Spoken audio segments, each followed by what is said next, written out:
उत्तराखंड में हूँ यन पहली बार। एक ऑडियो वायरल होने के बाद अंकिता के पिता ने कई सवाल उठाए। पिता का कहना है कि बेटे की चैट में एक्स्ट्रा सर्विस की बात थी, लेकिन एसआईटी ने जांच में चैट पर ध्यान नहीं दिया। उत्तराखंड में हूँ यन पहली बार। देहरादून में नौकरी की मांग को लेकर युवाओं का जबरदस्त प्रदर्शन हो रहा है। बड़ी खबर इस समय की, पुलिस ने प्रदर्शनकारियों पर लाठीचार्ज किया। उत्तराखंड में हूँ यन पहली बार। उत्तराखंड से अहम खबर है। देहरादून में त्रिपुरा के छात्र की पिटाई से मौत हो गई। घायल छात्र की 17 दिन बाद अस्पताल में जान चली गई। उत्तराखंड में हूँ यन पहली बार। दरोगा रैंकर्स भर्ती परीक्षा में पेपर में गड़बड़ी के बाद एग्जाम को रद्द किया गया। इसके अलावा फार्मासिस्ट भर्ती, कोऑपरेटिव भर्ती, सहायक लेखाकार भर्ती, अपर निजी सचिव भर्ती, फॉरेस्ट गार्ड भर्ती और विधानसभा भर्ती भी सवालों के घेरे में है। पहली बार। आप जानते हैं कि आज उत्तराखंड में भर्ती की क्या स्थिति है। युवा सड़कों पर है। मीडिया में आपको इसकी खबर कम ही नजर आती होगी। इसके पीछे कारण है उत्तराखंड सरकार द्वारा विज्ञापनों पर खर्च की जाने वाली राशि।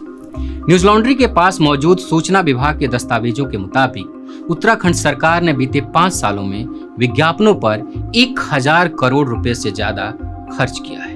उत्तराखंड में हूँ यन पहली बार। उत्तराखंड में मिड डे मील में 3 करोड़ के घोटाले का खुलासा हुआ है। पहली बार। उत्तराखंड में नौकरी के नाम पर धांधली का बोलबाला है। उत्तराखंड में हूँ यन पहली बार। कैबिनेट मंत्री गणेश जोशी पर आय से अधिक संपत्ति का बड़ा आरोप लगा है और इसे लेकर कार्रवाई की मांग की गई है। मंत्री गणेश जोशी ने पिछले 15 साल में 36 लाख रुपए बतौर विधायक तनख्वाह ली, लेकिन 5.5 करोड़ से ज्यादा की प्रॉपर्टी बनाई है। पहली बार। उत्तराखंड में लूट की ऐसी कुकरगत मच चुकी है कि हमारा प्रदेश संभवतः अब देश के सबसे भ्रष्ट प्रदेशों में शामिल है और इस दावे में कोई अतिशयोक्ति नहीं। पहली बार। भर्ती घोटालों से लेकर पेपर लीक तक और हाईवे घोटालों से लेकर जमीनों की लूट तक हर तरह की बंदरबाट यहाँ धड़ल्ले से होती है। पहली बार। सबसे पहले बात करते हैं उत्तराखंड के मसूरी के पास जॉर्ज एवरेस्ट एस्टेट की।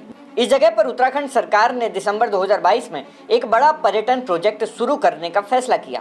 इसके लिए सरकार ने एक निविदा यानी टेंडर निकाला। इस टेंडर में 3 कंपनियों ने बोली लगाई और जिस कंपनी को यह प्रोजेक्ट मिला उसका नाम है राजस एरो स्पोर्ट्स। जिन 3 कंपनियों ने इस निविदा के लिए बोली लगाई थी, उन तीनों कंपनियों का मालिकाना हक एक ही व्यक्ति के पास था, आचार्य बालकृष्ण। पहली बार। एक खबर है NH 74 घोटाले की। दरअसल ये मामला सैकड़ों करोड़ के घोटाले का है, जिसमें अफसर, कर्मचारी, दलाल और कुछ किसानों की मिलीभगत से कृषि भूमि को बैक डेट में गैर कृषि दर्शाया गया और फिर करोड़ों का मुआवजा लेकर उसकी बंदरबांट की गई। फर्जी कागजों के आधार पर 500 करोड़ से ज्यादा का फर्जीवाड़ा इस मामले में किया गया। उत्तराखंड में हूँ यन पहली बार। पहली बार। पहली बार।